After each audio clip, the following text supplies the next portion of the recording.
ಪೂರ್ತಿ ಬಾಕ್ಸ್ ಈ ಥರ ಸೀಲ್ ಆಗಿರುತ್ತೆ. ಸೊ ಇದನ್ನು ಕಟ್ ಮಾಡಿ ಅದಾದ ನಂತರ ಸಿಗೋದೆ ಈ ಥರ ಓಪನಿಂಗ್ ಬಾಕ್ಸ್ ಇರುತ್ತೆ. ಕೀಬೋರ್ಡ್ ರಿಮೂವ್ ಮಾಡೋಣ ಬನ್ನಿ.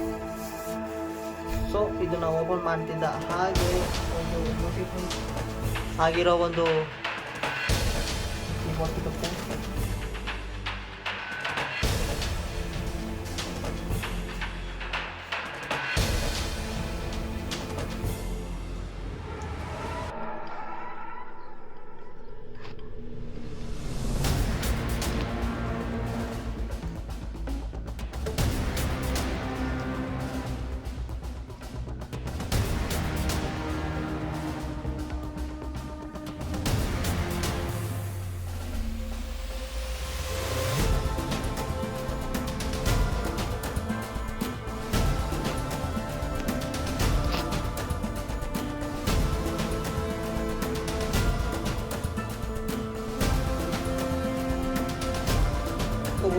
ಅದರಲ್ಲಿ ಒಂದು ಬಂದು ಸೊ ಈ ತರ ಬರುತ್ತೆ.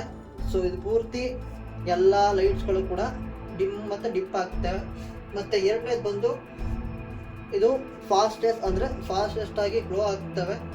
ಮತ್ತೆ ಇದರಲ್ಲಿ ಮೂರನೇದು ಬಂದು ಪೂರ್ತಿ ರೆಡ್ ಮತ್ತೆ ಅದರ ಕಲರ್ಗಳು ಒಂದೊಂದಾಗಿ ಸ್ಲೋ ಆಗಿ ಪೂರ್ತಿ ಕೀಬೋರ್ಡ್ ಪೂರ್ತಿ ಚೇಂಜ್ ಆಗುತ್ತೆ. ಇದರಲ್ಲಿ ನಾಲ್ಕನೇದು ಬಂದು ಪೂರ್ತಿ ರೆಡ್ ಇರುತ್ತೆ. ಸೊ ನಿಮಗೆ ಯಾವ ಕಲರ್ ಬೇಕು ಅಂತ ನೀವು ಈಗ ಚೇಂಜ್ ಮಾಡ್ಕೋಬಹುದು. ಅಂದರೆ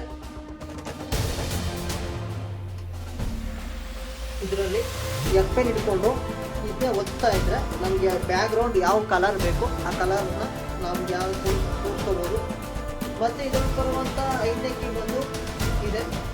ಇದು ಯಾವ ಥರ ಅಂದರೆ ಒಂದೊಂದಾಗಿ ಪೂರ್ತಿ ಕೀಬೋರ್ಡ್ನಲ್ಲಿ ಎಲ್ಲ ತರಹದ ಕಲರ್ಸ್ಗಳು ರಿಫ್ಲೆಕ್ಟ್ ಆಗ್ತವೆ. ಮತ್ತು ಇದರಲ್ಲಿ ಬರೋ 6ನೇ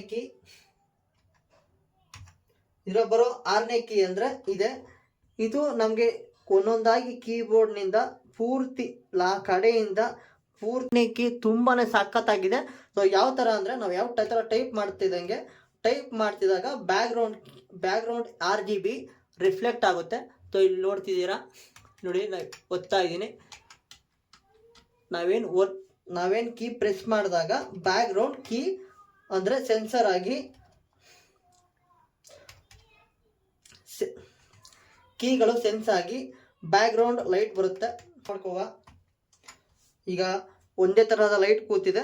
ಸೊ ಇದನ್ನು ನಾವು ಹೇಗೆ ಕಮ್ಮಿ ಮತ್ತು ಜಾಸ್ತಿ ಮಾಡ್ಕೋಬಹುದು ಅಂದರೆ ಬ್ಯಾಕ್ ಕೀನ ಪ್ರೆಸ್ ಮಾಡಿಕೊಂಡು ಇದರಲ್ಲಿರೋ PU ಮತ್ತು PD ಇದನ್ನ ಎರಡು ನೋಡ್ಕೊಳ್ಳಿ.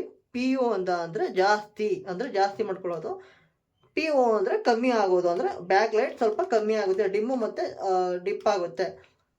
ಅಂದರೆ ಡಿಮ್ ಅಂದರೆ ಕಮ್ಮಿ ಆಗೋದು, ಜಾಸ್ತಿ ಆಗುತ್ತೆ.